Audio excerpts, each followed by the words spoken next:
All right, everybody. We're super excited this week to have on Mia. Mia's officially our first assistant coach that we have here at Blue Chip Athletic Club. We're super stoked to bring her on and then chat with you guys today. And it'll be kind of like a get to know Mia and our new assistant coach. So, Mia, welcome. I'm super stoked to work with you. Yeah, I'm super excited to be here with you guys. I've been following Blue Chip Athletic Club for a while, so really excited to become a part of the fam here. Cool. So talk to us a little bit about like who you are, where you're from, like some of those easy questions we'll start off with first. That way the people get to know you a bit. Yeah, so my name's Mia. I originally grew up in New Jersey, went to school in Virginia, University of Virginia. My husband, Ben, is in the Coast Guard with Blaze.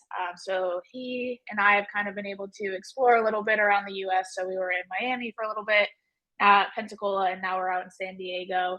Kind of have done a whole lot of different things. Like I was a math major in college, worked in finance for 4 years, and then recently left that job to really pursue my passions, which is fitness. So excited to be able to, expand my client base, get to know you guys, and be able to hopefully help you guys along the way on your fitness journeys as well. Yeah, cool. Talk to me a little bit about like things that you've done and places that you worked and like your clients that you're working with now. I think it's been pretty cool, at least watching you objectively throughout your journey as well. So talk to us a little bit about like things you like and things that you've been doing. Yeah. So for me, like I really got into fitness. When I graduated college, was working for JP Morgan, was working like 70 plus hour weeks and absolutely was miserable. And so I left that job and moved over to Navy Federal where I was only working 40. So I had just all this free time, like an extra 30 hours back in my week. So I really wanted to figure out what I was passionate about and how I wanted to spend that free time. And when I sat down and kind of thought about my day, my favorite time was when I was in the gym, just working with like minded people and just working on bettering myself and kind of being able to collaborate with these people and see what they were doing and just experiment with different like fitness approaches. So that's how I really got into fitness and decided to get my personal training certification. I was working at a boutique gym in Pensacola for a while, just working with kind of varying age groups of women. So helping them kind of get stronger and really identify their potential. And when I left my job at Navy Federal, I started working at University of West Florida in their sports performance department. So working with sports teams and athletes. So I was specifically with football, swim and dive, and cross country. And so that was really cool then to kind of be able to combine my love for fitness with then my love for sports since I grew up playing soccer, basketball, and lacrosse competitively. I just absolutely fell in love with the profession. When we moved out to San Diego, I started working at San Diego State University, doing the same thing in their sports performance department. So now working with softball, swim and diving, volleyball. So really, all my clients are kind of predominantly female based. Very open to working with men. I coach group fitness as well, so still have exposure of working with that population as well. But for me, like I really love kind of helping women discover their strength because I think a lot of times it's that mindset that kind of holds us back from thinking that we're able to do something. So helping people tap into like their personal strength and get stronger along the way, I think it kind of opens up a lot of confidence within them and allows them to realize their full potential. So that's something that I find super rewarding. Yeah, it's awesome. It's super cool to see. I think, too, it kind of comes out in your training also, which I know what you're training for right now, what you and Ben are training for, but tell the people a little bit about what you guys have cooking up next month, early next month. Yeah, so we're training for our first half Ironman. So April 6th is the big day. We're almost there. we're the volume is pretty intense, but it's definitely rewarding kind of just to see how far we've come and what we've been able to accomplish. I'm excited to see the results at the end of the day on our race. Yeah, dude, I think I saw this morning that you threw up a story that you ran, what, 8 miles at like a 7:40 pace? Ooh, you're cooking. You're cooking. Yeah, it was, I have to keep up with Ben. A little friendly competition there. We're trying to beat each other. That's right. Are you guys going to try and cross the finish line at the same time? Or are you going to just kind of let each other run the race at your own pace? Like, have you guys talked about that at all? We haven't talked about it, but I think kind of just like running at our own pace. I think like we're technically starting at different times because they like stagger it based on male and female. So unless like I catch up to him, we'll probably be crossing it at different times. Yeah. Well, that'd be awesome if you caught him. Yeah. Um, Talk to me a bit about like some challenges that you faced in like your own health journey. Like I know myself personally, I've been super heavy and a little bit like unhappy but really strong in my health journey before, like really leaning into like power building and lifting and all these things. And then I've been like the opposite end of the spectrum where I was like 150 pounds soaking wet and you could almost blow me over with a puff of air. So um kind of my own duality in those things. I kind of found my niche of where I live now. And I'm sure you have some sort of a similar story that you may or may not be able to kind of articulate. And I'm kind of putting you on the spot here too. So sorry about that. But if you can No, kind of we're speak to good. that, it'd be awesome to kind of hear from you too. Yeah, so I think when I first started working out, it was strictly cardio. Like I didn't know anything about lifting weights. My mom did lift, so maybe her and I would like go into the garage and use like 15-pound dumbbells, do some curl, shoulder press, like very, very basic. But for me, it was pretty much cardio, cardio, cardio. And so kind of when I started weightlifting, I went for that more like hybrid approach where I still wanted to get my cardio in, but then like wanted to incorporate elements of strength as well.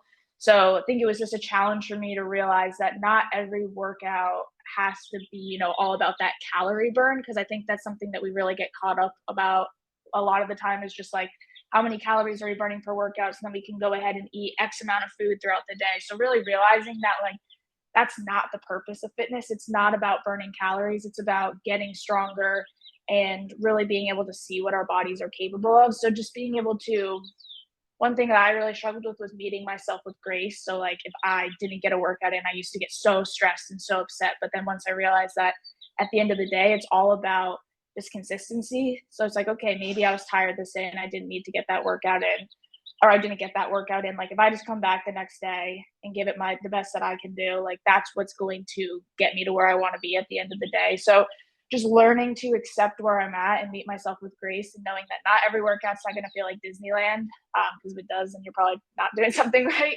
And just being able to like get away from that calorie burn mindset. I think that's something that I see a lot of times with women that they're like, oh, like I started my Apple Watch and I only burned like 100 calories. It's like, yeah, but we were doing strength training. So maybe you're not burning as many calories, but think about what you're doing. You're building muscle, which at the end of the day is going to burn more calories since you have more muscle on your body. So like long term, this is going to help you if your ultimate goal is to lose weight or something like that. So just really kind of getting away from that calorie burn mindset, and just realizing that there's so much more to working out than just that.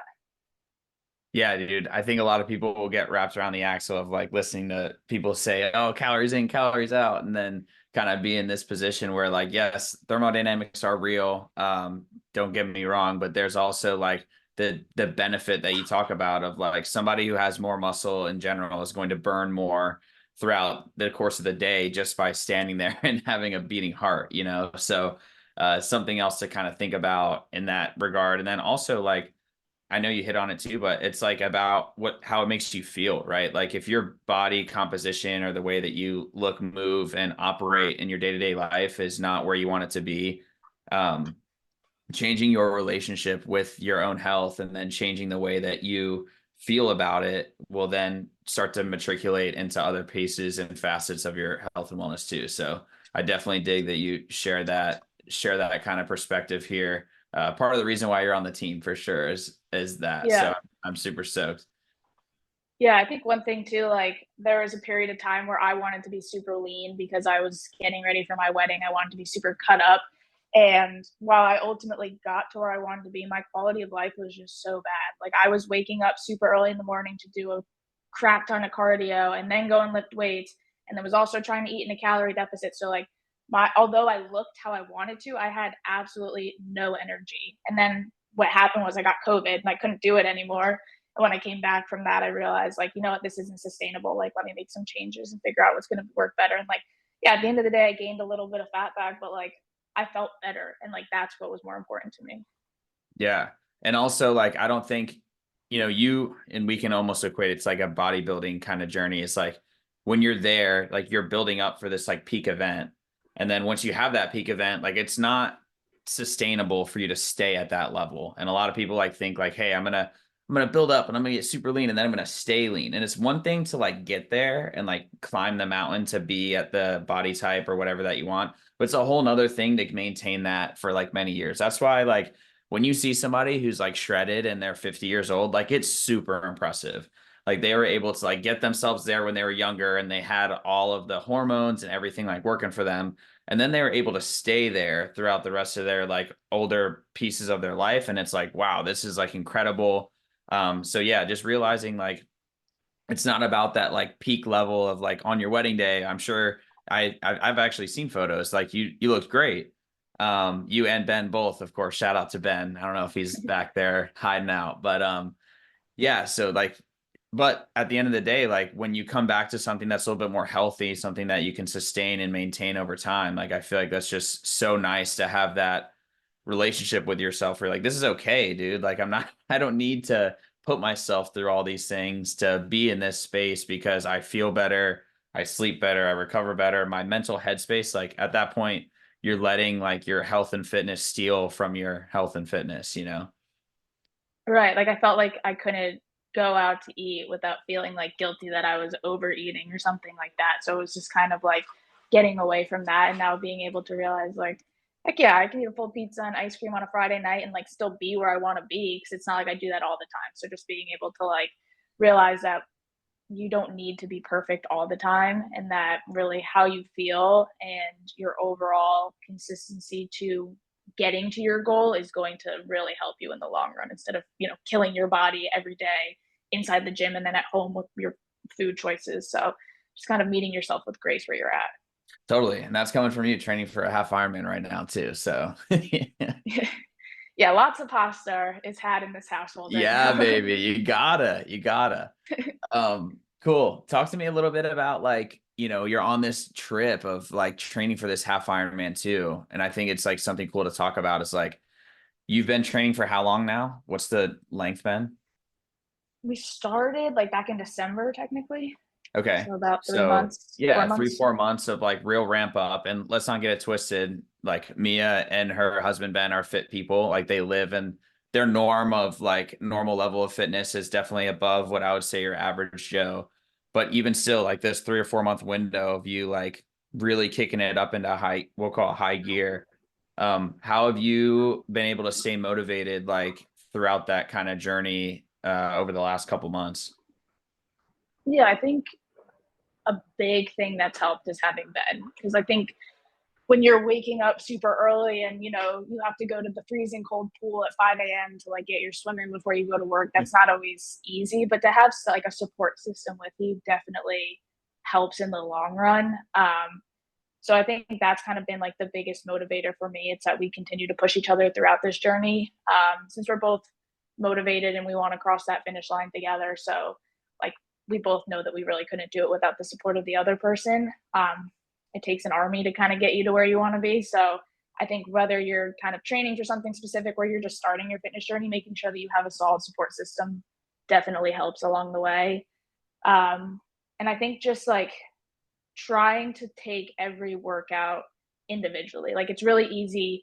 This week is like our peak week, right? So like I did the math earlier today. We have 14 hours of training that we'll be doing this week. So like if you look at that, you're like, oh my gosh, that is a huge amount of work that we have to get done.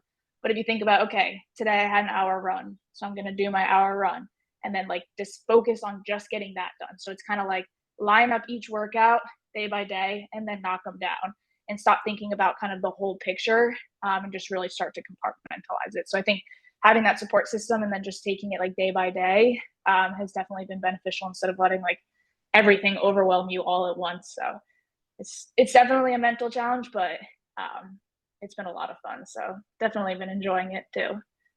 Yeah, you can't. What do they say? How do you eat an elephant? One bite at a time, right? You can't like Yeah. try and take down the whole task because it's really daunting and like scary almost. So yeah, totally. I'm glad too that you found like that support system, and that's like one of the things that we kind of have here going on is that community aspect is so important. Like whether you're training with somebody in person to go and do that, virtually online, whatever, like whatever kind of support system you need to succeed. If you, what do they say? If you want to go fast, go alone. If you want to go far, go together, right? Um, Yep. yeah, and it's funny how true I feel like that is. I work out in a group fitness space out here in California, and I think it's amazing to have those people around. And selfishly, it's awesome to not have to program for myself and then also program for other people. I think it's great. But yeah, it's definitely something that I encourage and hope that like everybody kind of leans into that also kind of moving forward. What's next for you after the race? You know, do you have like another big, are you going to go full Ironman after that? Or what are your thoughts? uh, so my thought, I've never run a marathon. I feel like I do like a half marathon now pretty much every weekend with training. So feel pretty good about that. But I think what I would like to do is kind of take like just the endurance that I've built and then start building for a marathon. So just getting like a couple more miles under my legs, and then working up to that. So that would kind of be my end goal. A full one, I don't know. I don't know how people do that. I feel like this is enough of a full-time job, but maybe it's in the cards at a later date. So we'll see. Yeah, it's I think it's insane. And break down what the half marathon split is too for people that don't know. Sorry, I probably should have led with that, but The half Ironman. yeah, sorry, half Ironman split. So it's a 1.2 mile swim, a 56-mile bike, and then a 13.1 mile run. So pretty Yeah. pretty high volume. That's a lot of miles. Yeah, yeah, yeah. Quick math, you know, what is it? 60 some odd, 70 some odd miles or something like that? 70.3. Yeah. Yeah, it's crazy. Oh man, I'm so excited for you guys. It's gonna be cool. We are, and I actually, Mia had the great idea of having us sponsor them on the race too. So we're gonna be sponsoring them as long as we can get the screen print to roll on the suits, which you guys got in. So we're super stoked to help you guys do that and then kind of push through the goal. It's gonna be cool to watch. Yeah, we're excited to rep Blue Chip Athletic Club around the way. We got our tri suits yesterday, and Ben and I were walking around like, oh yeah, we look pretty good right now. So it should be fun. That's awesome. Tell me like fun fact, are you guys down there surfing a bunch too in your quote unquote off time? I know that you're pretty busy there when you're working and doing group training and then over at the college too, but Yeah, so we're big surfers. We live technically, so like right there is the ocean. And there's like a little surf break, so it's super convenient to be able to walk down the steps and head out and surf over there. So this is my so I came to visit California one time when I found out we were moving here. So this is really like the longest that I've spent here. But we've been super excited to like be able to surf a whole bunch. We've done like a few hikes and just being able to get out. Like one thing I've loved about San Diego so far is just how active it is. I mean, you have the blessing of sunny and 75 every day, so you kind of have no excuse to sit inside. But that's just been something that we've been so excited about. One thing that I personally love that I need to get back into is rollerblading. I want to dress up like Barbie and Ken and start like skiing around San Diego one of yes. these days. But Get the leg warmers I don't on, know. dude. Let it rip. Oh yeah, I have some like pretty obnoxious rollerblading outfits, so I need to start breaking them out around here. But it's just like it's been a lot of fun just to be able to get outside and be active. And I know people always think about like fitness is just in the gym, but there's so many other ways that you can be active, whether it's just like walking or biking or surfing. So just kind of trying to explore all those other modalities as well. Cool. And yeah, and I know I've told you before, but it doesn't get better than living in San Diego, dude. It's like that's the peak. Yeah. That's the peak. Yeah, coming from Pensacola, I had a really hard time leaving Pensacola, but I think I'd have a hard time going back there right now. No offense to my Pensacola people. Yeah. Cool, dude. Yeah, I don't have a whole lot else for you. I'm really glad that you got to pop on. We'll end up sharing this with everybody in the next like probably day or two. So hopefully we can drop that out and then we'll officially announce that you're a part of the team, which I'm excited about. I've been like a little kid holding like a secret back from the world for a couple weeks. So really stoked. Yeah, I'm excited as well. I think when you reached out to me like a while ago, it was just kind of been like in the back of my mind, just excited to get up and rolling. So excited to get to know all the great clients that you have right now and just kind of continue to expand from there. Cool. Cool, dude. Well, great chatting with you. Hopefully we can hop on the phone and chat again soon and we'll definitely get this out and I'll let you know when we send it out and you can blast it all over the place too for for anybody who cares to listen. Okay, awesome. Thank you. Sweet, for sure. All right, see ya.